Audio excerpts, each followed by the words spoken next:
రెడ్డిని సిట్ అధికారులు విచారించే అవకాశం ఉన్నట్లుగా సమాచారం.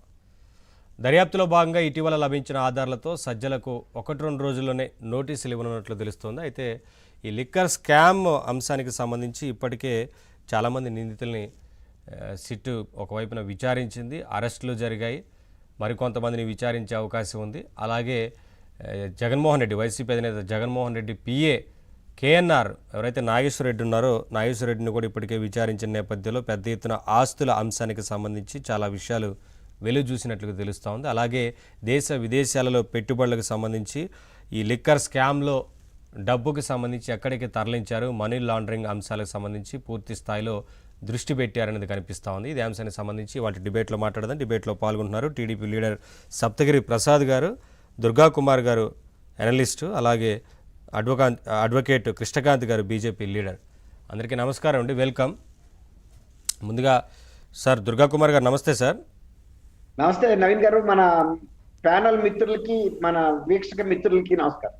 యా సార్, ఇప్పటికే చాలామంది నిందితుల్ని విచారిస్తూ వచ్చింది సిట్టు, కొంతమందిని అరెస్టు కూడా అయింది.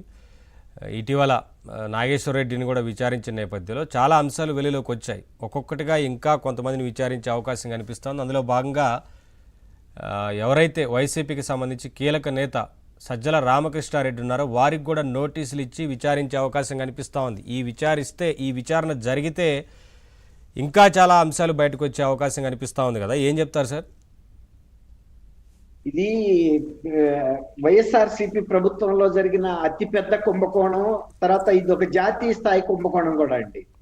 కాకపోతే ఇంత లేట్ అవటానికి కారణం ఏంటంటే ఈ కేసు విచారణలో ఈ ముద్దాయిలు ఎవరైతే ఉన్నారో ధనంజయ రెడ్డి కానీ లేకపోతే కృష్ణమోహన్ రెడ్డి కానీ ఇంకెవరు కానీ వాళ్ళకి అసలు బాస్ ఎవరైతే ఉన్నాడో ఆయన ఒక గట్టి వార్నింగ్ ఇచ్చాడు. మీరు ఈ కేసులో విచారణ సందర్భంగా పోలీసులకు కానీ ఈడీకి కానీ ఎవరికైనా కనుక సమాచారం కనుక ఇస్తే అది మీకు ఆఖరి రోజు అనే వార్నింగ్ ఇవ్వటం వలన ఈ కేసుకి సంబంధించిన సమాచారం బయటికి రావటం అతి కష్టంగా మారిందండి. ఇంచి కదలాల్సి వస్తుంది.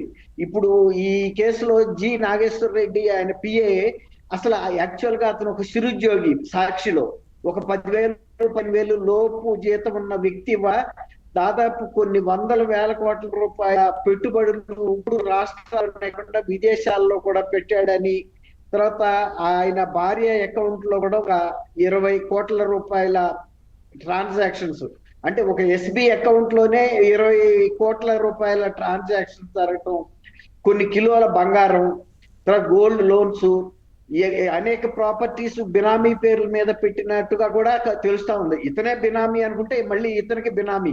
అవును, ఆయన్ని సిట్ అధికారులు విచారించినప్పుడు ఆయన చెప్తున్న విషయాలు వాళ్ళకి విస్తుపోయే విధంగా ఉన్నాయి. స్టాండర్డ్ గా నాకు తెలియదు ఇవన్నీ చెప్పడంతో పాటు నా ఆడిటర్ చూసుకుంటాడు, ఈ విషయాలు నాకు తెలియదు అన్నట్టుగా చెబుతున్నాడు. ముఖేష్ అంబానీ లాంటి వ్యక్తిని ఏమైనా అడిగితే కూడా వాళ్ళ ఆర్థిక వ్యవహారాల్లో ఒక 10 కోట్ల అటో ఇటుగా కూడా ఆయన చెప్పగలుగుతాడు. మరి ఈయన ఎంత పెద్ద ట్రాన్సాక్షన్ చేశాడో, ఈయనకి విజయసాయి రెడ్డి కన్నా పెద్ద చార్టెడ్ అకౌంట్ ఉన్నాడో మరి తెలియదు. ఆయన ఆ స్థాయిలో మాట్లాడాడు అంటేనే మనకు అర్థం అవుతా ఉంది ఈ కుంభకోణం ఏ విధంగా జరిగిందని. ఇది అయిన తర్వాత మాత్రమే సజ్జల రామకృష్ణారెడ్డి పేరు ఇప్పుడు వినపడతా ఉంది. ఆయన సకల శాఖ మంత్రిగాను డిఫెక్టివ్ చీఫ్ మినిస్టర్ గా ఉండి ఇంత పెద్ద కుంభకోణం అసలు ఆయన దృష్టిలో పడకుండా ఎలా జరుగుతుంది, ఆయన ప్రమేయం లేకుండా ఎలా జరుగుతుంది అని రాష్ట్రంలో ప్రజలందరూ కూడా ఎదురు చూస్తున్నారు. అయితే వీళ్ళు ఎదురు చూసినందువల్ల పిక్చర్ లోకి రాడు కదా. ఇప్పుడు ఈ జి నాగేశ్వర రెడ్డి అరెస్ట్ అయిన సందర్భంలో ఆయన స్పిల్ చేసిన ఈ కొన్ని ఆధారాలతో సహా వాళ్ళు పట్టుకుని ఇప్పుడు రామకృష్ణ రెడ్డికి బహుశా నెక్స్ట్ వీక్ లో నోటీసులు జారీ చేసే అవకాశం ఉండేటట్టు కనపడతా ఉందండి. ఇవి విదేశాలకి పెట్టుబడులు పెట్టడంతో పాటు విదేశాల్లో సభ సెర్వ్ చేయటంలో కూడా ఈ నాగేశ్వర రెడ్డి ప్రమేయం ఉందని చెబుతున్నారు. అట్లాగే ప్యాలెస్ లో కూడా దీనికి సంబంధించిన డిస్టిలరీస్ కి సంబంధించిన అకౌంట్లు సెటిల్మెంట్ ఆ కీలక సమావేశాలు జి నాగేశ్వర రెడ్డి ముఖ్యమంత్రితో సమన్వయం చేసేవాడని చెబుతున్నారు. అలాగా జగన్మోహన్ రెడ్డి గారికి సొంత ఫోన్లు ఉండదా ఆయన చెప్పాడు. ఆయన కళ్ళు చెవులు అన్ని కూడా ఈ జి నాగేశ్వర రెడ్డి, అంటే ఈయన ఫోన్ ద్వారానే ఇలాంటి కుంభకోణాలకు సంబంధించిన లేకపోతే రహస్యటువంటి కాల్స్ రావటం కానీ ఈయన సీఎం సీఎం గా ఉన్నప్పుడు జగన్మోహన్ రెడ్డి గారు ఇతరులతో మాట్లాడి అన్ని కూడా ఇతని కాల్ డేటాలో దొరికినాయండి. ఇప్పుడు ఈ కాల్ డేటా చాలా కీలకంగా మారింది.